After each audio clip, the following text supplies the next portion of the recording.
How's it going, guys? Thanks for dropping by the channel.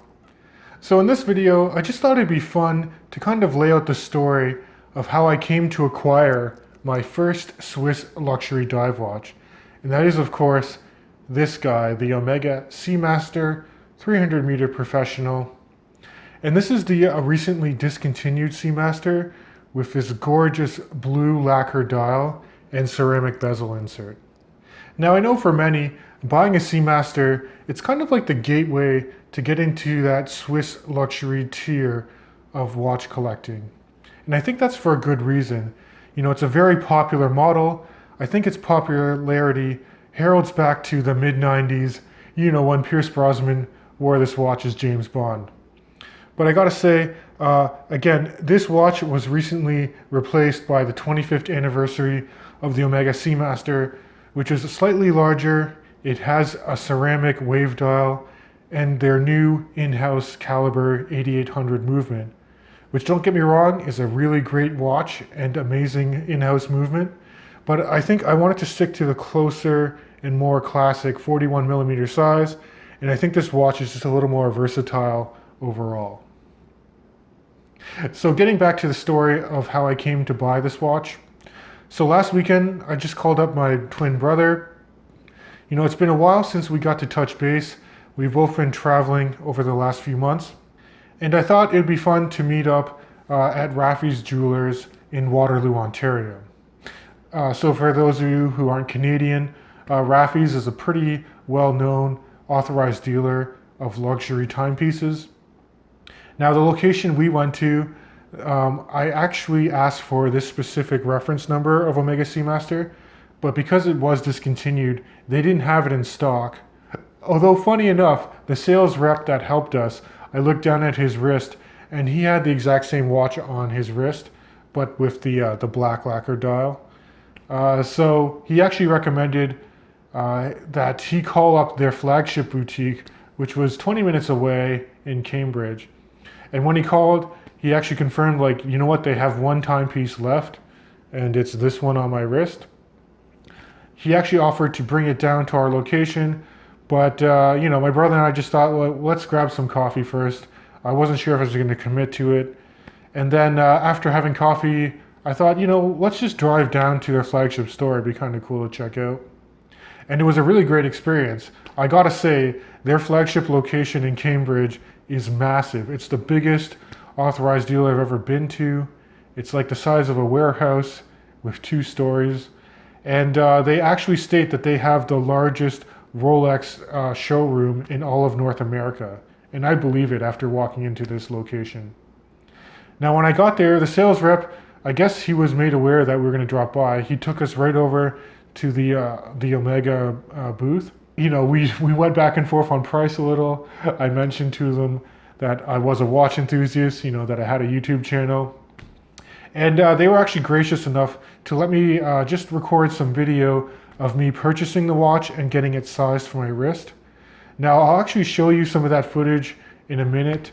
I just wanted to quickly apologize for the poor audio quality because, you know, we were inside the store and this was just recorded on my Samsung smartphone. So once you guys check out that footage, I'll just wrap up this video with some applications. So just at Raffi Jewelers, about to purchase my first Omega Seamaster.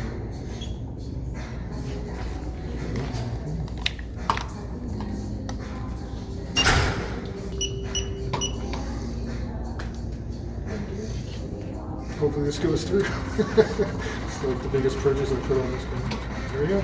Good. Thank you very much. So it does come with a 5-year international warranty from Omega.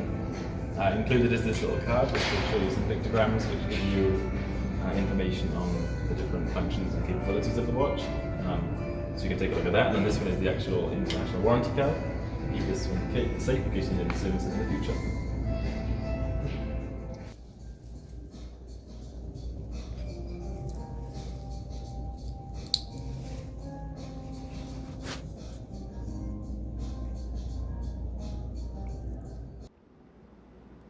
Okay guys, so let me just conclude the video with some quick application of my personal experience going to an authorized dealer to buy a watch.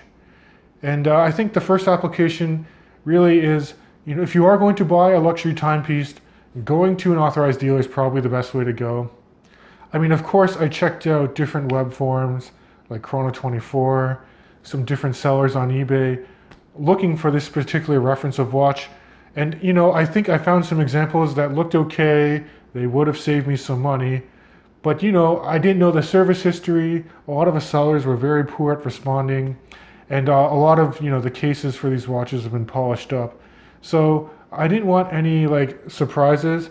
So in that regard, buying from an authorized dealer, you're not going to encounter any of those issues. In addition to that, I mean, of course, you get a 5-year Omega warranty when you buy new.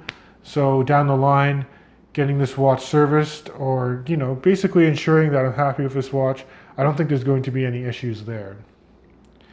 And I think another application is it's really good to just have a relationship with an authorized dealer, and you don't know what that relationship is going to look like down the road. There's going to be potential opportunities for you to go back to them at a future date if you want to buy another watch. Or for example, if you're not really happy with the watch, or maybe you just want to try and trade or sell it, they might have some suggestions. You might even be able to trade up for another watch at that boutique down the line.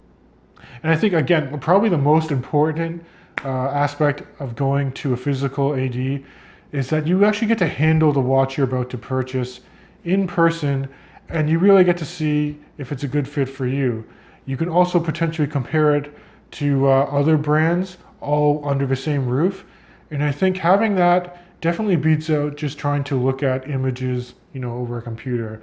You're not going to get the same experience. And I think this is what really kind of solidified in my mind me purchasing this watch. But guys, I'd love to hear your stories about buying your first luxury timepiece. How was your experience? Did you go through an authorized dealer? Were there any surprises? Please let me know in the comments below. And as always, I'll catch you guys in the next video.